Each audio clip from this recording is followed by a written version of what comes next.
राजा कुलशेखर का परंपरागत इतिहास बताता है कि एक बार जब वे अपने महल के कक्ष में सो रहे थे तो उन्हें भगवान श्री कृष्ण का तेजोमय तथा सुस्पष्ट दर्शन हुआ। जागने पर वे भक्तिवश समाधिस्थ हो गए और वे यह नहीं जान पाए कि सुबह कब हुई।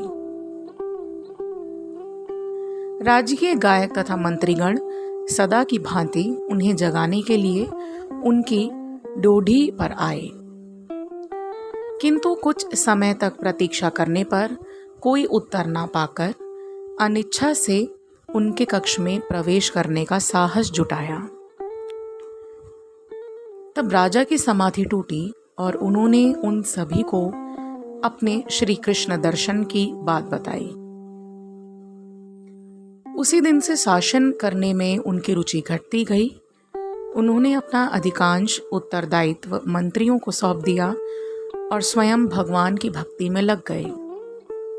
कुछ वर्षों के बाद उन्होंने सिंहासन त्याग दिया और श्रीरंग चले गए, जहां वे रंगनाथ के श्री कृष्ण अर्चा विग्रह तथा उनके उत्कृष्ट भक्तों की संगति में रहते रहे।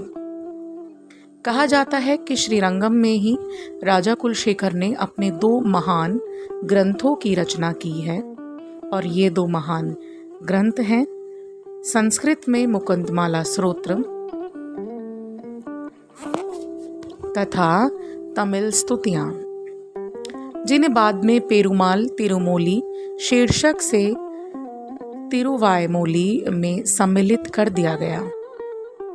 जिस प्रकार अन्य आलवार की योगिक रहस्यवादी अभिव्यक्तियां हैं, उसी तरह राजा कुलशेखर अपने ग्रंथ पेरुमाल तिरुमेली में भगवान श्री रामचंद्र तथा भगवान श्री कृष्ण के अंतरंग भक्तों में से राजा दशरथ, माता कौशल्या तथा माता देवकी एवं वृंदावन के कुछ युवा गोपियों के चरित्रों का अनुकरण करते हैं।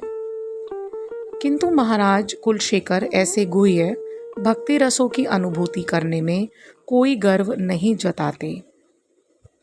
इसके विपरीत वे बारंबार दीन भाव से यही याचना करते हैं कि उन्हें उस स्थान में जहां भगवान श्री कृष्ण लीलाएं रचाते हैं, पक्षी, मछली या फूल के रूप में अगला जन्म लेने की अनुमति दी जाए,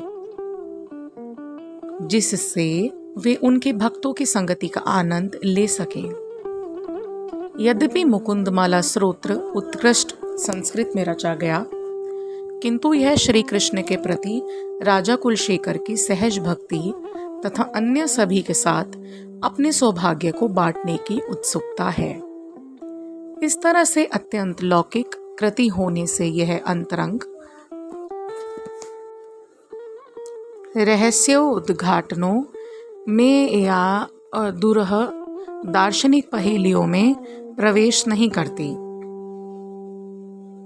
स्तोत्र परंपरा के अधिकांश अन्य ग्रंथों की तरह इसका लक्ष्य किसी कथा वस्तु को समुपस्थित करने की अपेक्षा ईश्वर के प्रेमी की सही सही भावनाओं को पूरी सत्यता तथा स्पष्टता के साथ व्यक्त करना है। राजा कुलशेखर जैसे महान भक्त अपने हृदय को इतनी उन्मुक्तता के साथ खोल रहे हैं, और ऐसी शैली में जो हमारे लिए सर्वथा उपयुक्त है, जिससे अपनी अपूर्णताओं के बावजूद हम इसे सराह सकें। हरे कृष्णा।